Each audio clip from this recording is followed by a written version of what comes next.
ఒక 3 hours class అయిపోగానే ఒక 10 to 15 minutes బయటకు వచ్చి అదే అండి. దానివల్ల ఏంటంటే క్లాస్లో కూడా వాళ్ళు కాన్సన్ట్రేషన్ చేయడానికి అవకాశం ఉంటుందండి. మంచి ఫుడ్ ఎన్విరాన్మెంట్ కరెక్ట్గా ఉంటేనే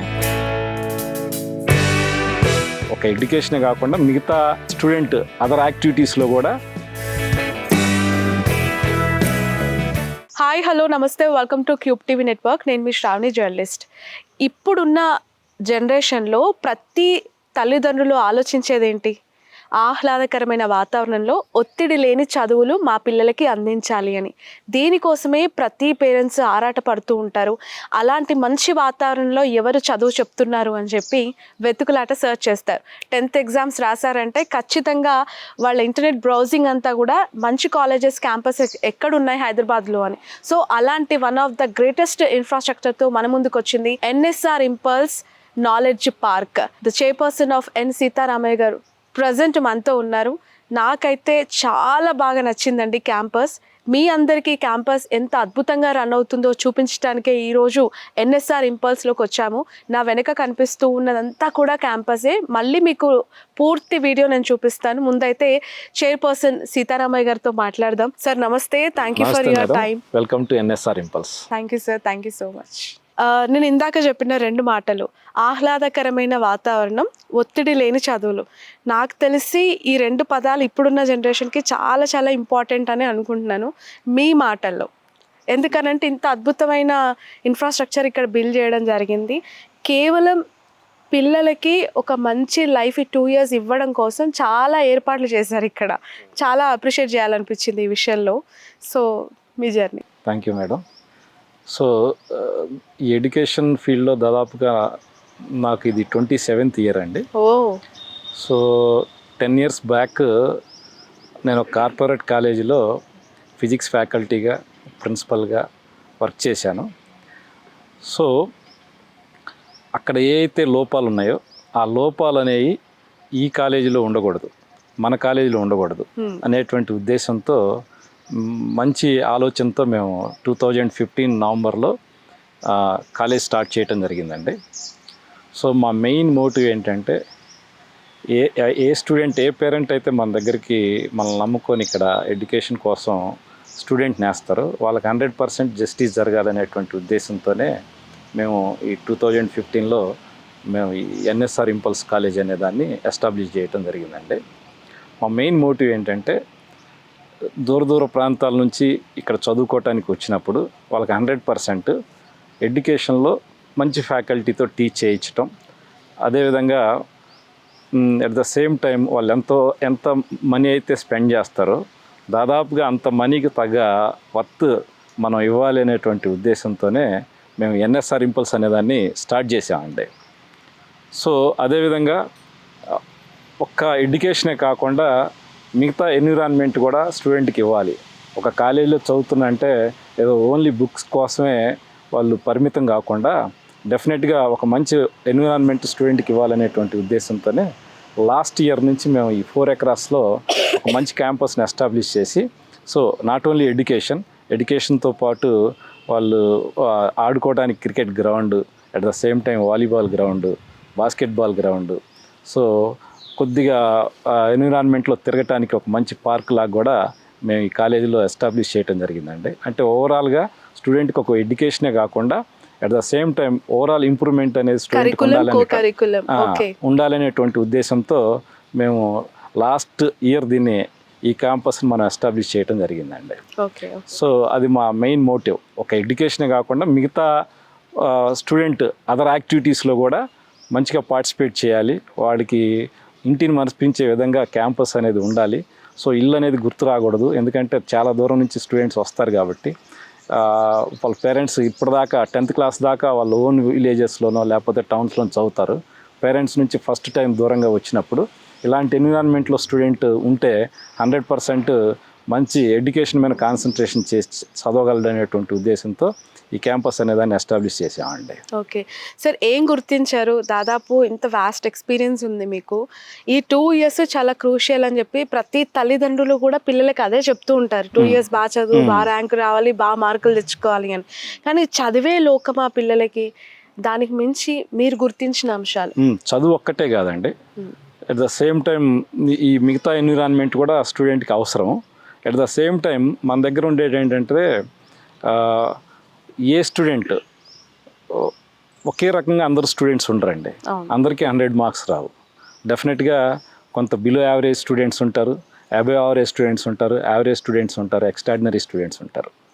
సో మా మోటివ్ ఏంటంటే బిలో యావరేజ్ స్టూడెంట్ ఎవరైతే ఉన్నారో కంపల్సరిగా వాళ్ళ అకాడమిక్స్ని 100% ఇంతకు ముందు ఉన్నటువంటి దానికన్నా బెటర్గా ఇంప్రూవ్ చేయాలనేటువంటిదే మా ఉద్దేశం అండి. అంటే కనీసం బిలో యావరేజ్ స్టూడెంట్ ఎవరైతే ఉన్నారో ఆ బిలో యావరేజ్ స్టూడెంట్ని కనీసం అబవ్ యావరేజ్ స్టూడెంట్కైనా సరే తీసుకురావాలి. సో వాళ్ళకి ఎడ్యుకేషన్ మీద కొంత ఇంట్రెస్ట్ కలిగించాలి. ఆ ఇంట్రెస్ట్ కలిగించే విధంగా మేము స్టూడెంట్ని మోటివేట్ చేస్తామండి. ఇంకోటి మన దగ్గర ఉన్నటువంటి అడ్వాంటేజ్ ఏంటంటే ఫ్యాకల్టీ ఇన్వాల్వ్మెంట్ అండి. ఫ్యాకల్టీ ఇన్వాల్వ్ కాకపోతే, ఎందుకంటే ఇక్కడ మనకి కాలేజీలో ఉన్న టైం మొత్తం కూడా ఫ్యాకల్టీయే స్టూడెంట్తో స్పెండ్ చేస్తాడు కాబట్టి, సో ఫ్యాకల్టీ అనేది స్టూడెంట్తో ఇన్వాల్వ్ కావాలి, ఇంటరాక్ట్ అవ్వాలి. ఆ ఇంటరాక్ట్ అవ్వడానికి ఏంటంటే, సో మీరు సపోజ్ కార్పొరేట్ కాలేజెస్లో తీసుకున్నట్టయితే అక్కడ స్ట్రెంత్ కూడా చాలా ఎక్కువగా ఉంటారు, క్లాస్ స్ట్రెంత్. వాళ్ళు ఫ్యాకల్టీతో ఇన్వాల్వ్ కావాలి అంటే, స్టూడెంట్తో ఇన్వాల్వ్ కావాలంటే ఫ్యాకల్టీ ఇన్వాల్వ్ అయ్యేటువంటి పరిస్థితి ఉండదు అనమాట. అందుకనే మన దగ్గర ఏంటంటే స్ట్రెంత్ అనేదాన్ని 45 to 50కి రిస్ట్రిక్ట్ చేసాము. దానివల్ల ఏంటంటే ఫ్యాకల్టీ స్టూడెంట్తో ఎక్కువ ఇంటరాక్ట్ కావడానికి అవకాశం ఉంటుంది. అదేవిధంగా ఒక్క క్లాస్ చెప్పి ఫ్యాకల్టీ వెళ్ళిపోవటమే కాదు, ఇక్కడేంటి వాళ్ళతో పాటు స్టడీ అవర్లో కూడా ఫ్యాకల్టీ ఇన్వాల్వ్ అవుతే వాళ్ళు మనం చెప్పిన లెసన్ వాళ్ళకి ఎంతవరకు అర్థమైంది, సో ఎంతవరకు దాన్ని గ్రాస్ప్ చేసుకున్నారు, వాళ్ళకి ఏ డౌట్స్ వస్తున్నాయి, ఇంకా మనం ఏం చెప్పాలి అనేటువంటి ఉద్దేశం ఫ్యాకల్టీ కూడా కలుగుతుంది. కాబట్టి మేము స్టడీ అవర్స్లో కూడా ఫ్యాకల్టీ మెంబర్స్నే ఇన్వాల్వ్ చేసే విధంగా ఒక మంచి ప్రోగ్రామ్ అనేదాన్ని డిజైన్ చేసామండి. ఇదే జోనల్ ప్రోగ్రామ్ అనమాట. ఈ జోనల్ ప్రోగ్రాంలో ఏంటంటే ఈ సబ్జెక్ట్కి మేము 3 hours టైం ఇస్తామండి. 3 hours? 3 hours టైం ఇస్తాం. ప్రెషర్ ఫీల్ అవ్వరా పిల్లలు? 3 hours ఎందుకంటే ఈ 3 hours టైంలో 1.5 hour టీచింగ్ ఉంటుంది. ఇప్పుడు మ్యాథమెటిక్స్ ఉందనుకోండి, మ్యాథమెటిక్స్ 3 hours పీరియడ్లో మనకు 1.5 hour మాత్రమే టీచింగ్ ఉంటుంది. రిమైనింగ్ 1.5 hour అనేది వాళ్ళు ప్రాక్టీస్ చేస్తారు. ఆ ప్రాక్టీస్ చేసేటప్పుడు ఏంటంటే డెఫినెట్గా డౌట్స్ వస్తాయండి. వాడికి డౌట్ వచ్చినప్పుడు అక్కడ ఆ డౌట్ని రెక్టిఫై చేయడానికి సరైనటువంటి ఫ్యాకల్టీ లేకపోతే ఆ డౌట్గానే ఉంచుకుంటాడు. సో వాళ్ళ ఏ అయితే డౌట్స్ ఉన్నాయో అన్నీ రెక్టిఫై కాదు, స్టూడెంట్కి క్వశ్చన్ మార్క్ లాగానే ఉంటుంది అనమాట. సో ఆ టైంలో కూడా స్టడీ అవర్ టైంలో కూడా ఏ ఫ్యాకల్టీ అయితే మనకు వాళ్ళకి టీచ్ చేస్తారో ఆ టీచ్ చేసిన ఫ్యాకల్టీ నెంబరే ఆ స్టడీ అవర్ జరుగుతున్నంతసేపు వాళ్ళతో పాటే ఉంటాడండి, వాళ్ళతో పాటే ఇంటరాక్ట్ అవుతాడు. ఆ ఇంటరాక్ట్ అవ్వటం వల్ల ఏమవుతుందంటే వాళ్ళకి ఏ డౌట్ వచ్చినా కానీ ఇమీడియట్గా ఆ 1.5 hour స్టడీ అవర్లో ఆ మ్యాథమెటిక్స్ సంబంధించి ఆ ఫ్యాకల్టీతో డిస్కస్ చేస్తారు. కాబట్టి వాళ్ళకి ఏ డౌట్ ఉన్నా కానీ ఆ ఫ్యాకల్టీతో 1.5 hour ఇంటరాక్ట్ అవ్వటం వలన రెక్టిఫై అయిపోతాయి. కాబట్టి స్టూడెంట్ కూడా చాలా ఫ్రీగా ఫీల్ అవుతారండి. అట్లా నాట్ ఓన్లీ మ్యాథమెటిక్స్, ఫిజిక్స్ కూడా అలానే 3 hours. ఈ ప్రోగ్రాము ఎంతవరకు సక్సెస్ ఇచ్చింది అనుకుంటున్నారు? అంటే పర్సనల్గా మీరే దీన్ని ఇక్కడ ఇన్వెంట్ చేయడము, పిల్లలకి అది అలవాటు చేయటం వల్ల దాని రిజల్ట్ ఎలా కనిపించాయి మీకు? సో చాలా బాగా వచ్చిందండి రిజల్ట్. ఒకటేంటంటే ఈ 3 hours ఒక ఫ్యాకల్టీ స్టూడెంట్తో ఇంటరాక్ట్ అవ్వటం వలన స్టూడెంట్ అందరితో ఇంటరాక్ట్ అవుతాడు, స్టూడెంట్ అందరితో ఫ్యాకల్టీ టచ్లో ఉంటాడు. ఎవరు ఏ స్టూడెంట్లో ఏ లోపం ఉంది, ఎవరు ఎంతవరకు లెసన్ని అర్థం చేసుకున్నారు, ఎవరు ఇంకా వెనకబడి ఉన్నారు, ఈ వెనకబడి ఉన్న వాళ్ళతో మనం ఎలా కాన్సన్ట్రేషన్ చేయాలి. అలా ఒక 45 members సెక్షన్లో ఉన్నప్పుడు 40 members మంచిగానే ఉన్నారు, ఒక 5 members కొద్దిగా బ్యాక్గా ఉన్నారు. అలాంటి వాళ్ళని కొద్దిగా ముందు బెంచ్లో కూర్చోబెట్టుకొని ఈ స్టడీ అవర్స్లో వాళ్ళకి కావాల్సింది ఏదైతే ఉందో దాన్ని మళ్ళీ ఎక్స్ప్లెయిన్ చేయటం వల్ల 100% డౌట్స్ స్టూడెంట్కి రెక్టిఫై చేయటం వల్ల వాళ్ళ అకాడమిక్స్ 100% ఇంప్రూవ్ అవుతాయండి. అది మేము ఇక్కడ ఈ 3 hours ప్రోగ్రాంలో చూసినటువంటి అడ్వాంటేజ్ అనమాట. ఇంకొకటి ఫ్యాకల్టీ కూడా మనకి ఇక్కడ మిగతా కాలేజెస్లో చెప్తే దాదాపుగా 6 hours నుంచి 8 hours టీచింగ్ చేయాలి, రిమైనింగ్ 2 hours స్టడీ అవర్స్ ఉంటాయి. కానీ మన దగ్గర ఏంటి, ఒక ఫ్యాకల్టీకి 4.5 hours టీచ్ చేస్తాడు, రిమైనింగ్ 4.5 hours స్టూడెంట్స్తో స్టడీ అవర్లో ఇంటరాక్ట్ అవుతాడు. దానివల్ల వాళ్ళకి ప్రెజర్ ఫీల్ కూడా కారు ఫ్యాకల్టీ మెంబర్స్. ఎందుకంటే 1.5 hour టీచ్ చేసిన తర్వాత ఇంకొక 1.5 hour వాళ్ళకి కొంత రిలాక్సేషన్ వస్తుంది. రిలాక్సేషన్ మీన్స్ ఒక చైర్లో కూర్చొని ఏదైనా పిల్లలు డౌట్స్ అడిగితే ఆ డౌట్ని రెక్టిఫై చేస్తాడు. సో 3 hours అయిపోయిన తర్వాత మళ్ళీ నెక్స్ట్ 1.5 hour ఫ్యాకల్టీ ఇంకో క్లాస్ చెప్తాడు. ఆ తర్వాత 1.5 hour మళ్ళీ స్టడీ అవర్లో ఇన్వాల్వ్ అవుతాడు. కొంత అలా 1.5 hourకి కొంత ఫ్యాకల్టీకి బ్రేక్ రావటం వల్ల కూడా ఏమవుతుందంటే 100% ఫ్యాకల్టీ స్టూడెంట్స్తో ఇన్వాల్వ్ కావడానికి ఈ ప్రోగ్రాంలో అవకాశం ఉందండి. ఎప్పుడైతే ఫ్యాకల్టీ ఈ ప్రోగ్రాంలో ఇన్వాల్వ్ అవుతాడో, స్టూడెంట్తో ఇన్వాల్వ్ అవుతాడో రిజల్ట్ కూడా అప్పుడే వస్తుంది అనమాట. సో అది మేము గమనించిందండి. అందుకనే మేము ఈ 4 years నుంచి, గత 4 years నుంచి ఈ 3 hours ప్రోగ్రామ్ అనేది మేము ప్రతి స్టూడెంట్కి ఇవ్వటం జరుగుతుందండి. ఓకే సార్, నేను వచ్చి ఆల్మోస్ట్ ఒక 1.5 hour అయింది ఇక్కడ. బట్ ఒక చిన్న నాయిస్ కూడా నాకు వినిపించట్లేదు. చాలా ప్రశాంతంగా, అంటే మార్నింగ్ యోగా చేసే వాళ్ళకి ఎలాంటి రిలాక్సేషన్ ఉంటుందో ఈ క్యాంపస్లోకి వచ్చిన తర్వాత అలాంటి ఫీల్ ఉంది. ఎస్పెషల్లీ లొకేషన్ హైలైట్స్ అయింది సార్. మెయిన్ రోడ్కి కొంచెం లోపట అండ్ ట్రాఫిక్ లేకుండా, నాయిస్ లేకుండా ఈ స్పేస్ని ఎంచుకోవటానికి ప్రధాన కారణం మెయిన్ ఏంటంటే అండి, మాకు ఈ కూకట్పల్లి రీజియన్లో జనరల్గా నిజామాబాద్ డిస్టిక్ నుంచి, హైదరాబాద్ డిస్టిక్ నుంచి, అదేవిధంగా మనకు మెదక్ డిస్టిక్ నుంచి, కరీంనగర్ డిస్టిక్ నుంచి స్టూడెంట్స్ ఎక్కువ ఈ కూకట్పల్లి ఏరియాకి వస్తారండి. అంటే ప్రతి ఒక్కళ్ళు డెఫినెట్గా ఎగ్జిట్ నెంబర్ 5లో దిగాల్సిందే అనమాట. ఆ ఎగ్జిట్ నెంబర్ 5లో దిగే టౌన్లోకి రావాల్సి ఉంటుంది. సో ఇక్కడ ఉన్నటువంటి పేరెంట్స్కి ఎగ్జిట్ నెంబర్ 5కి దగ్గరలో ఈ క్యాంపస్ ఉండటం వల్ల ఏంటంటే టౌన్లోకి ఎంటర్ కాకుండా డైరెక్ట్గా కాలేజీకి వచ్చి వాళ్ళ పిల్లల్ని చూసుకొని వెళ్ళిపోవటానికి చాలా కంఫర్టబుల్ ఉంటుందండి. అంటే విజిట్ చేయడానికి కూడా, పేరెంట్ విజిట్ చేయడానికి కానీ, సో టౌన్లోకి ఇప్పుడున్న హైదరాబాద్ ట్రాఫిక్ తట్టుకొని ముందుకెళ్ళి చిరాకు పడేటువంటి విషయాలు ఉంటాయండి.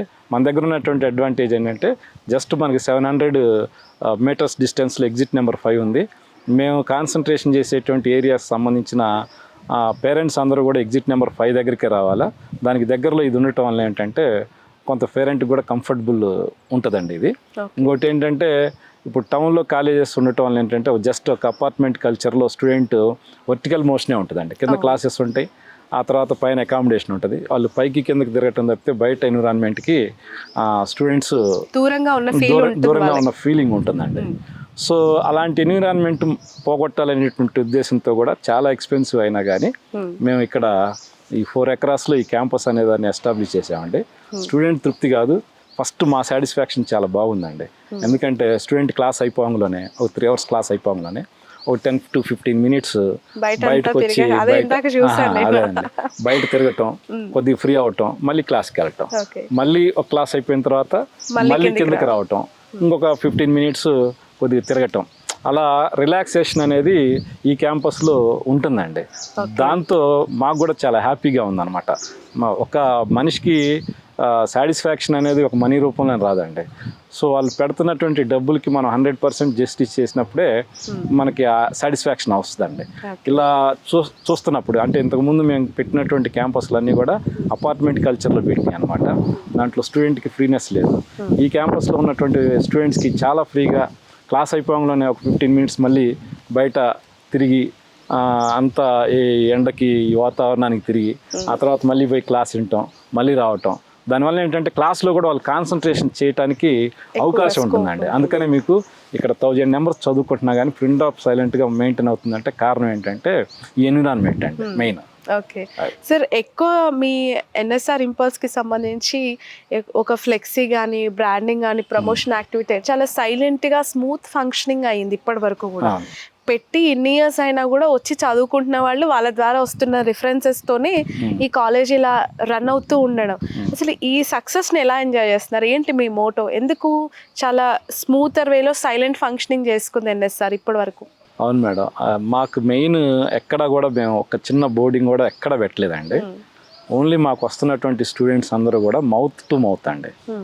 ఫస్ట్ ఇయర్ ఏదో కొద్దిగా నా ఇన్ఫ్లుయెన్స్తో నేను చైతన్యలో, అంటే కార్పొరేట్ సెక్టార్లో ఫిజిక్స్ ఫ్యాకల్టీగా, ప్రిన్సిపల్గా వర్క్ చేయటం వలన, ఒక ఏరియాకి మనం తెలవటం వలన ఫస్ట్ ఇయర్లో నా ఇన్ఫ్లుయెన్స్తో స్టూడెంట్స్ వచ్చారు కొంత.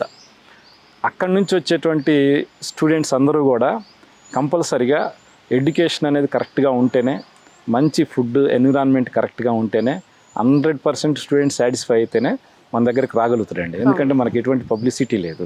అట్ ద సేమ్ టైం మేము ఎక్కడ కూడా హోర్డింగ్స్ కూడా పెట్టాం. సో పబ్లిసిటీ అనేది దాదాపుగా నిల్ అండి. సో నిల్ అయినప్పటికీ కూడా మాకు ఈ స్ట్రెంత్ వస్తుందంటే రీజన్ ఏంటంటే స్టూడెంట్ సాటిస్ఫాక్షన్. స్టూడెంట్కి మొదట కావాల్సింది ఏంటంటే మంచి ఎడ్యుకేషన్ అండి. నెక్స్ట్ కావాల్సింది ఏంటంటే మంచి ఫుడ్ కావాలి. అట్ ద సేమ్ టైం మంచి ఎన్విరాన్మెంట్ కావాలి. ఇంటిని తలపించే విధంగా అక్కడ ఉన్నటువంటి ప్రిన్సిపల్ కానీ, వార్డెన్స్ కానీ, లెక్చరర్ కానీ స్టూడెంట్తో బిహేవ్ చేయాలన్నమాట. అలాంటి మంచి ఎన్విరాన్మెంట్ అనేది మా దగ్గర ఉందండి. దానివల్లనే మేము చిన్న స్టేజ్ దగ్గర నుంచి ఈ స్టేజ్కి రావడానికి మెయిన్ రీజన్ అండి. ఎగ్జామ్స్ రిజల్ట్ రాగానే ఒకటి రెండు యాడ్లు చూసి చాలా వెక్స్ అయిపోయి ఉంటారు చాలా మంది. ఏంటి యాడ్స్ రిజల్ట్ రాగానే వస్తున్నాయి, నిజమా కాదా అనే డౌట్స్తో చాలా మంది పేరెంట్స్ ఉన్నారు. బట్ నాకు అలా ఇస్తున్న యాడ్స్ కాలేజెస్ కూడా ఈ మధ్య లేవు, ఆ లిస్ట్లో లేవు అని చెప్పి మీలాంటి వాళ్ళని చూసిన తర్వాత ఇలా కూడా ఉంటున్నారా అని చెప్పి అనిపిస్తోంది. నిజంగానే చాలా గ్రేట్ థింగ్గా నేను భావిస్తూ ఉన్నాను. బట్ రిజల్ట్ విషయంలో మీరు అనుకున్న ఫ్రూట్స్ అంటే ఆ ఫిగర్స్ అనేవి వస్తున్నాయంటారు? 100% అండి. మనకేదో ఫ్యాన్సీ నెంబర్ ర్యాంక్స్ రాకపోయినప్పటికీ కూడా స్టూడెంట్ ఏ లెవెల్లో అయితే వచ్చాడో దానికి 100% మనం బెస్ట్ ఎడ్యుకేషన్ ఇచ్చి మంచి కాలేజెస్లో స్టూడెంట్స్ని జాయిన్ చేసే విధంగా మేము లాస్ట్ ఇయర్ రిజల్ట్ చూసినా, గత 10 సంవత్సరాల రిజల్ట్ చూసినా కానీ అర్థమవుతుందండి. సో లాస్ట్ ఇయర్ మా దగ్గర 450 నెంబర్స్ ఎంపీసీ నుంచి అవుట్ గోయింగ్ బ్యాచ్ ఉందండి. ఈ 450 నెంబర్స్ అవుట్ గోయింగ్ బ్యాచ్లో మేము 10 నెంబర్స్కి ఐఐటీస్లో జాయిన్ చేయగలిగినాం అండి. At the same time 30 numbers ఎన్ఐటీస్లో జాయిన్ అయ్యారు. సో హైదరాబాద్లో ఉన్నటువంటి టాప్ కాలేజెస్లో సిబిఐటి కావచ్చు, విఎన్ఆర్ విజ్ఞాన్ జ్యోతి కావచ్చు, జేఎన్టీయూ కావచ్చు, సిబిఐటి కావచ్చు, గోకరాజ్ రంగరాజ్ కావచ్చు, ఇలా టాప్ 10 కాలేజెస్ ఏవైతే ఉన్నాయో ఆ టాప్ 10 కాలేజెస్లో దాదాపుగా 175 నెంబర్స్ జాయిన్ అయ్యారండి. సో టోటల్గా 450 నెంబర్స్ అవుట్ గోయింగ్ బ్యాచ్ ఉంటే బెస్ట్ కాలేజెస్లో 100% ఇంజనీరింగ్ తర్వాత ప్లేస్మెంట్స్ ఉన్నటువంటి కాలేజెస్లో దాదాపుగా 200 నెంబర్స్ పైన జాయిన్ అయ్యారండి. సో 200 నెంబర్స్ ఆ కాలేజెస్లో జాయిన్ అయినారు అంటే వాళ్ళ సక్సెస్కి కారణం 100% మేము అనేది చెప్పగలం. ఓకే సార్, చాలా కాలేజెస్లో పొద్దున్న లేస్తే రకరకాల వార్తలు వింటుంటాం. పిల్లలు ఒత్తిడి తట్టుకోలేక సూసైడ్ చేసుకున్నారు, ఎగ్జామ్లో మార్కులు తక్కువ వచ్చాయని సూసైడ్ చేసుకున్నారని. ఇప్పుడున్న ఈ కాంపిటీషన్ వరల్డ్లో కాంపిటేటివ్ స్పిరిట్నెస్ ఎలా పెంచాలి? నీట్, ఈ అడ్వాన్స్ జేఈ మెయిన్స్ లాంటివి, ఎంసెట్ లాంటివి ఇలాంటి ఎగ్జామ్స్కి మీరు పిల్లల్ని మోటివేట్ చేస్తూ ఉన్నప్పుడు వాళ్ళపైన మీరు తీసుకున్న స్పెషల్ కేరింగ్ ఏంటి? అవునండి, ప్రతి వీక్ ఎగ్జామినేషన్స్ కంప్లీట్ అయిపోయిన తర్వాత మేము వాళ్ళకి మార్క్స్ ఇస్తామండి. మార్క్స్ ఇచ్చినప్పుడు ప్రతి లెక్చరర్ కూడా మన దగ్గర ఉన్నటువంటి సిస్టమ్ ఏంటంటే ప్రతి లెక్చరర్ కూడా స్టూడెంట్తో డైరెక్ట్గా ఇన్వాల్వ్ అవుతారండి. అంటే డైరెక్ట్గా స్టూడెంట్స్ని కౌన్సిలింగ్ చేస్తారు. కౌన్సిలింగ్ కూడా ఎలా ఉంటుందంటే కాంపిటేటివ్ వేలో కాకుండా మార్క్స్ని ఎలా ఇంప్రూవ్ చేయాలి, మీరు ఎక్కడ రాంగ్ చేస్తున్నారు, ఎక్కడ మిస్టేక్స్ చేస్తున్నారు, ఆ మిస్టేక్స్ని మీరు ఎలా సరిదిద్దుకోవాలి, ఈ మిస్టేక్స్ని సరిదిద్దుకొని నెక్స్ట్ ఎగ్జామినేషను మీరు ఎలా రాయాలి అనేటువంటి దానికి ప్రతి ఎగ్జామినేషన్ అయిపోయిన తర్వాత ఫ్యాకల్టీ పర్సన్ అనేది స్టూడెంట్తో ఇంటరాక్ట్ అవ్వటం వల్ల డెఫినెట్గా వాళ్ళలో ఉన్నటువంటి స్ట్రెస్ అనేది తగ్గుతుందండి. వాళ్ళు ఎక్కడెక్కడ మిస్టేక్స్ చేస్తున్నారు అనేది లెక్చరర్తో చెప్తారు. లెక్చర్తో చెప్పినప్పుడు ఆ మిస్టేక్స్ని మనం ఎలా ఓవర్కమ్ చేయాలి అనేది లెక్చరర్ తరపు నుంచి స్టూడెంట్ని కూడా కౌన్సిలింగ్ ప్రతి వారం చేయటం వల్ల ఏంటంటే ఆ ప్రెషర్ ఫీలింగ్ అనేది స్టూడెంట్స్ మీద పడదండి. సో దానివల్ల అకాడమిక్స్ మీద ఇంకొద్దిగా వాళ్ళు ఇన్వాల్వ్ అయ్యి ఆ ఫోకస్ పెట్టి దాన్ని ఎంజాయ్ చేయటం జరుగుతుందండి. అంటే ఎడ్యుకేషన్ ఎంజాయ్ చేసినప్పుడు డెఫినెట్గా అది ప్రెజర్ ఫీలింగ్లోకి రాదండి. ఎప్పుడైతే ఎడ్యుకేషన్ ఎంజాయ్ చేయగలుగుతాడో ఈ ప్రెజర్స్ అన్నీ కూడా పక్కకి వెళ్తాయి. ఆ ఎడ్యుకేషన్ని ఎంజాయ్ చేసే విధంగా ఇక్కడ స్టూడెంట్స్ని మనం ఇన్వాల్వ్ చేస్తామండి.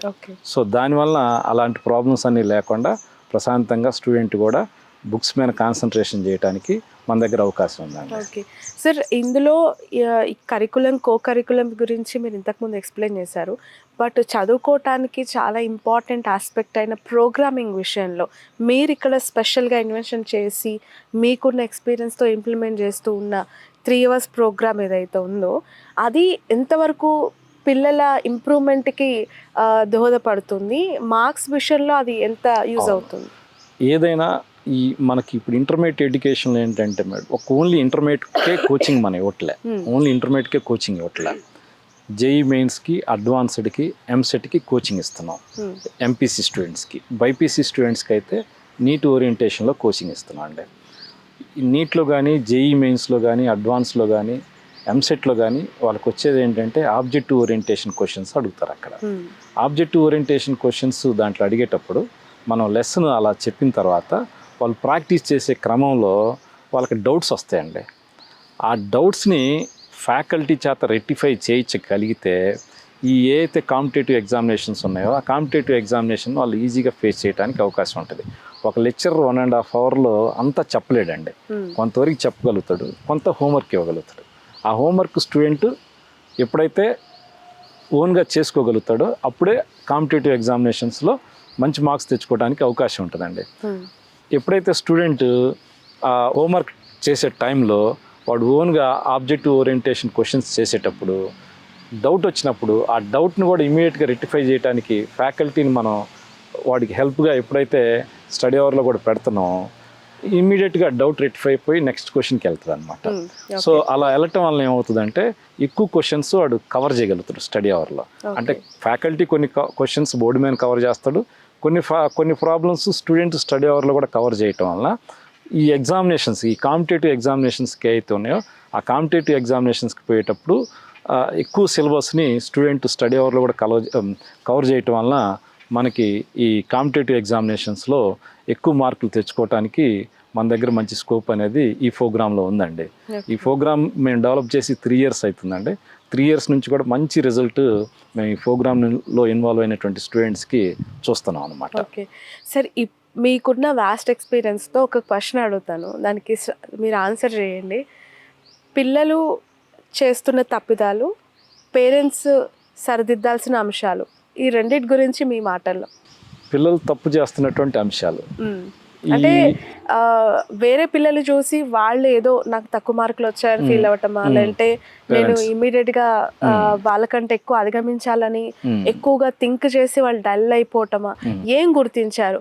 పేరెంట్స్ ఆలోచనల్లో తప్పుందా, పిల్లల విధానంలో తప్పులు ఉన్నాయా? మేము ఇద్దరికి కౌన్సిలింగ్ చేస్తాం అండి.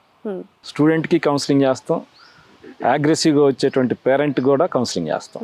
వేరే పిల్లల్ని చూసి వీళ్ళ మీద ప్రెషర్ మేము దాన్ని అధిగమించడానికి నేను స్టూడెంట్కి ఇచ్చేటువంటి మొదటి కౌన్సిలింగ్ ఏంటంటే, మీకు కాంపిటేటర్స్, మిగతా వాళ్ళతో మీరు కాంపిటీషన్లో పార్టిసిపేట్ చేయొద్దు, మిగతా వాళ్ళ మార్క్స్ గురించి నువ్వు చూడొద్దు, నువ్వు కాంపిటేటరు. ఈరోజు ఎగ్జామినేషన్లో నీకు కొన్ని మార్క్స్ వస్తాయి, నెక్స్ట్ ఎగ్జామినేషన్లో కనీసం ఒక 5% మార్క్స్ని పెంచుకోవడానికి నువ్వు కాంపిటేటరు. వేరే వాళ్ళ మార్క్స్ చూసి నువ్వు జాల్సీ పడాల్సినటువంటి అవసరం లేదు. ఎప్పుడైతే నువ్వు కాంపిటేటర్ అవుతావు, నీ మార్క్స్ నువ్వు ఇంప్రూవ్ చేసుకోగలుగుతావు, డెఫినెట్గా ర్యాండమ్గా మిగతా వాళ్ళతో కూడా కాంపిటేటర్గా వస్తావు. దానివల్ల ఏమవుతుందంటే నీ మీద ఉన్నటువంటి ప్రెజర్ ఫస్ట్ తగ్గుతుంది. సో నీ మార్క్స్ నువ్వు ఇంప్రూవ్ చేసుకోవడానికి నువ్వు ట్రై చేస్తావు. దానివల్ల నీకు వేరే వాళ్ళతో కాంపిటీషన్ అనేది ఉండదు. అట్ ద సేమ్ టైం నీ మార్క్స్ కూడా నీ కాంపిటేటర్ అవుతావు కాబట్టి ఇంప్రూవ్ అవుతూ ఉంటాయి. అల్టిమేట్గా నీది ఏదైతే గోల్ ఉంటుందో ఆ గోల్ని రీచ్ కావడానికి 100% అవకాశం ఉంటుందని స్టూడెంట్కి కూడా మేము కౌన్సిలింగ్లో అదే చెప్తామండి.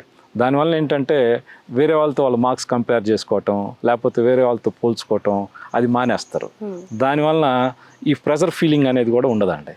ఆ విధంగా మేము స్టూడెంట్ యొక్క ప్రెజర్ని దాదాపుగా రెక్టిఫై చేస్తామండి. ఒక్కోసారి పేరెంట్స్ కూడా ఎక్కువ ఎక్స్పెక్టేషన్తో స్టూడెంట్ దగ్గరికి వచ్చి స్టూడెంట్ మీద కూడా ఒత్తిడి చేస్తారు. అలాంటి పేరెంట్స్ని మేము పిలిచి కౌన్సిలింగ్ చేస్తాం. మీరు ఎక్కువ ప్రెజర్ స్టూడెంట్ మీద పెట్టవద్దు, దాదాపుగా అతనికి ఎంత అయితే అవకాశం ఉందో అంత అవకాశం ప్రకారం అతను చదువుతుండు, చిన్నగా ఇంప్రూవ్ అవుతాడు. ఒకసారి ఇంప్రూవ్మెంట్ రావాలంటే రాదు. సో మీరు ప్రెజర్ పెట్టొద్దు, మీకు ఏదైతే బాధ్యత ఉందో ఆ బాధ్యతను మేము తీసుకొని 100% మేము ట్రై చేస్తున్నాం. సో మీరు వదిలేసేయండి అని పేరెంట్స్కి కూడా చెప్తామండి. ఆ విధంగా పేరెంట్స్కి కూడా కౌన్సిలింగ్ చేసి పేరెంట్స్ నుంచి స్టూడెంట్ మీదకి వచ్చేటువంటి ఒత్తిడిని ఆ విధంగా మేము తగ్గిస్తా ఉన్నాం అండి. ఓకే సార్, ఎన్ని వేల మంది విద్యార్థులు మీ దగ్గర పాస్డ్ అయి ఉండొచ్చు ఇప్పటివరకు అప్రాక్సిమేట్? ఇప్పటివరకు మేము కాలేజీ స్టార్ట్ చేసిన తర్వాత దాదాపుగా 7,000 మెంబర్స్ అవుట్ గోయింగ్ బ్యాచ్ ఉందండి. 7,000 మెంబర్స్ ఇప్పుడు దాకా ఇంటర్మీడియట్ నుంచి బయటకు వెళ్ళారండి. స్టిల్ ఇప్పుడు ఫస్ట్ ఇయర్స్ వచ్చేటప్పటికి 1,100 మెంబర్స్ ఉన్నారు 7 క్యాంపసెస్లో. అదేవిధంగా second year out going batch వచ్చేటప్పటికి 870 నెంబర్స్ ఉన్నారండి. ఓకే. ఇప్పుడున్న బ్యాచ్ దాదాపుగా 2000 నెంబర్స్ మన దగ్గర ఉన్నారనమాట. ఓకే. అవుట్ గోయింగ్ దాదాపుగా 7,000 నెంబర్స్ దాకా బయటకు వెళ్ళారండి. ఓకే. ఇప్పటిదాకా దాదాపుగా 100+ స్టూడెంట్స్ ఐఐటీస్లో మా దగ్గర నుంచి చదువుతున్నారండి. ఎన్ఐటీస్లో వచ్చేటప్పటికి దాదాపుగా 300 నెంబర్స్ పైన ఎన్ఐటీస్లో చదువుతున్నారు. అదేవిధంగా హైదరాబాద్లో ఉన్నటువంటి టాప్ 10 కాలేజెస్లో, మంచి ఫేమ్ ఉన్నటువంటి కాలేజెస్లో ఇప్పటిదాకా అయితే దాదాపుగా ఒక 1000 నెంబర్స్ పైన అక్కడ నుంచి కూడా పాస్డ్ అవుట్ అయ్యారండి. ఓకే. సో అది మాకు మంచి సాటిస్ఫాక్షన్ ఇచ్చింది. నిజంగానే సాటిస్ఫాక్షన్ కదా సార్, అంతమంది పిల్లలు అక్కడ ఆల్రెడీ ఎగ్జిస్టింగ్ అంటే it's a great thing. So what is your main goal sir? అంటే ఎన్ఎస్ఆర్ ఇంపల్స్ అని ఈ స్థాయిలో ఎస్టాబ్లిష్మెంట్ అయిపోయింది, వస్తూ ఉన్నారు, పాస్డ్ అవుట్ అవుతూ ఉన్నారు. ఫ్యూచర్లో దేనికోసం ఇంకా ఏం సాధించాలి, ఎడ్యుకేషన్లో ఎలాంటి డిఫరెన్సియేషన్ చూపించాలని మీరు అనుకుంటున్నారు? మాకు పెద్ద గోల్స్ ఏం లేదండి. మమ్మల్ని ఎవరైతే నమ్ముకొని వచ్చారో, ఏ పేరెంట్ అయితే మమ్మల్ని నమ్మి ఇక్కడ స్టూడెంట్ని జాయిన్ చేశారో, ఆ జాయిన్ చేసినటువంటి స్టూడెంట్కి 100% మంచి ఎడ్యుకేషన్ ఇచ్చి, సో మంచి పొజిషన్స్లో స్టూడెంట్స్ని నిలబెట్టడం అనేదే మా గోల్ అండి. ఓకే. సో ఫ్యూచర్ గోల్ కూడా అదే. Okay, nice. పెద్ద గోల్స్ పెట్టుకుంటే చాలా ఇబ్బంది పడాలి, అందుకని ఉన్నంతలో మంచి గోల్స్ పెట్టుకున్నారు సార్. అర్బన్ అలాగే రూరల్, మీరు ఇప్పుడు అన్నారు టౌన్లో చాలా కాలేజెస్ ఉన్నాయని చెప్పి, బట్ మీది రూరల్కి సంబంధించి అటాచ్ అయి ఉన్న కాలేజ్ అని. ఇక్కడ నుంచి వస్తున్న విద్యార్థుల్లో ఎస్పెషల్లీ మీరు గుర్తించిన థింగ్స్ ఏం సార్? ఆ ఇద్దరి పిల్లల వ్యక్తిత్వం కావచ్చు, వాళ్ళ ఫిజికల్ అండ్ మెంటల్ ఎబిలిటీస్ ఎట్లా ఉన్నాయనుకుంటున్నారు మీరు? పర్లేదండి, మంచి పిల్లలే వస్తున్నారు. మనకి ఏంటంటే ఎక్కువ మంది ఇక్కడికి వచ్చేటువంటి పిల్లల్లో ఒక 50% రూరల్ బ్యాక్గ్రౌండ్ నుంచి వస్తారండి. వాళ్ళు కూడా సెమీ అర్బన్ టౌన్స్లోనే చదివి వస్తూ ఉంటారు. సెమీ అర్బన్ టౌన్స్ నుంచే పిల్లలు వస్తూ ఉంటారు. పెద్ద వేరియేషన్స్ అనేవి స్టూడెంట్స్ మధ్య కనపడవండి. ఎందుకంటే అందరూ కూడా ఆ ఏరియా నుంచే వస్తారు కాబట్టి. రూరల్ ఏరియాస్లో వాళ్ళు ఉన్నప్పటికీ కూడా వాళ్ళు 10th క్లాస్ దాకా సెమీ అర్బన్ టౌన్స్లో చదువుతారు. సెమీ అర్బన్ టౌన్స్ నుంచి కూడా మనకు పిల్లలు వస్తూ ఉంటారు. పెద్ద డిఫరెన్స్ అనేది స్టూడెంట్స్ మధ్య ఏం లేదండి, మేము అబ్జర్వ్ చేసిన దాన్ని బట్టి అండి. Okay. Finally what is your message to the persons who are willing to join here? All పేరెంట్స్కి మీ మెసేజ్, అప్కమింగ్ 10th పాస్ అయ్యే పిల్లల కోసం ఇలాంటి ఇన్ఫ్రాస్ట్రక్చర్ ఇంత ఎస్టాబ్లిష్ చేశారు ఇక్కడ, సో చాలామంది వెయిట్ చేస్తూ ఉంటారు మీలాంటి వాళ్ళ మెసేజ్ కోసం. నేను ఇచ్చే మెసేజ్ ఒకటేనండి. స్టూడెంట్ ఎవరినైతే మా దగ్గర జాయిన్ చేస్తారో, జాయిన్ చేసినటువంటి స్టూడెంట్స్కి వాళ్ళ అకాడమిక్స్ 100% మేము ఇంప్రూవ్ చేయగలుగుతాం. ఏ పేరెంట్ అయితే మన దగ్గర బాధ్యతగా ఇక్కడ జాయిన్ చేస్తారో, అదేవిధంగా ఆ బాధ్యతను 100% పేరెంట్ లేకపోయినా కూడా మేము ఒక పేరెంట్ లాగా వాళ్ళని ట్రీట్ చేసి, వాళ్ళ సొంత పిల్లల్లాగా మేము ట్రీట్ చేసి, వాళ్ళకి ఎంతవరకు అయితే ఎడ్యుకేషన్ అందించగలమో అంతవరకు 100% ఎటువంటి లోపం లేకుండా అందించగలుగుతాం. ఒక్క ఎడ్యుకేషనే కాకుండా వాళ్ళకి కావాల్సినటువంటి ఫుడ్, వాళ్ళకి కావాల్సినటువంటి ఎన్విరాన్మెంట్ 100% ఇక్కడ మేము క్రియేట్ చేయగలుగుతాం అండి. సో కాబట్టి డెఫినెట్గా మీరు ఏ ఆశలతో అయితే మా దగ్గర స్టూడెంట్ని జాయిన్ చేస్తారో, దానికి మించి మేము దాన్ని ఫిల్ఫిల్ చేయడానికి 100% మా తరపున ప్రయత్నం చేస్తామండి. 100%. ఓకే. ఎంతమంది ఫ్యాకల్టీ ఉన్నారు సార్ ఓవరాల్? ఇప్పుడు మా దగ్గర 50+ ఫ్యాకల్టీ ఉన్నారండి. 50+ ఫ్యాకల్టీ హైదరాబాద్లో ఉన్నటువంటి కాలేజెస్లో వర్క్ చేస్తున్నారండి. Okay, right. Thank you so much sir for your valuable time. Really నాకు చాలా చాలా బాగా నచ్చింది. ఇంత మంచి గ్రీనరీ ఈ స్పేస్లో అద్భుతమైన ఇన్ఫ్రాస్ట్రక్చర్తో పిల్లలకి మంచి quality of education, quality of food, quality of time, quality of days వాళ్ళకి మీరు ఈ 2 years ఇవ్వాలని ఇంత తాపత్రయంతో మంచి ఒక ప్లాట్ఫామ్ని ఇక్కడ ఏర్పాటు చేశారు. Thanks a lot. Wish you all success. 7,000 మంది 70,000, 7 లక్షలు, అలా 7 కోట్లకు చేరుకోవాలి మీ ప్రయాణం. ఎంతోమంది విద్యార్థులు మీ దగ్గరికి రావాలని మనస్ఫూర్తిగా కోరుకుంటున్నాం. Thanks a lot. Wish you all the success. Thank you.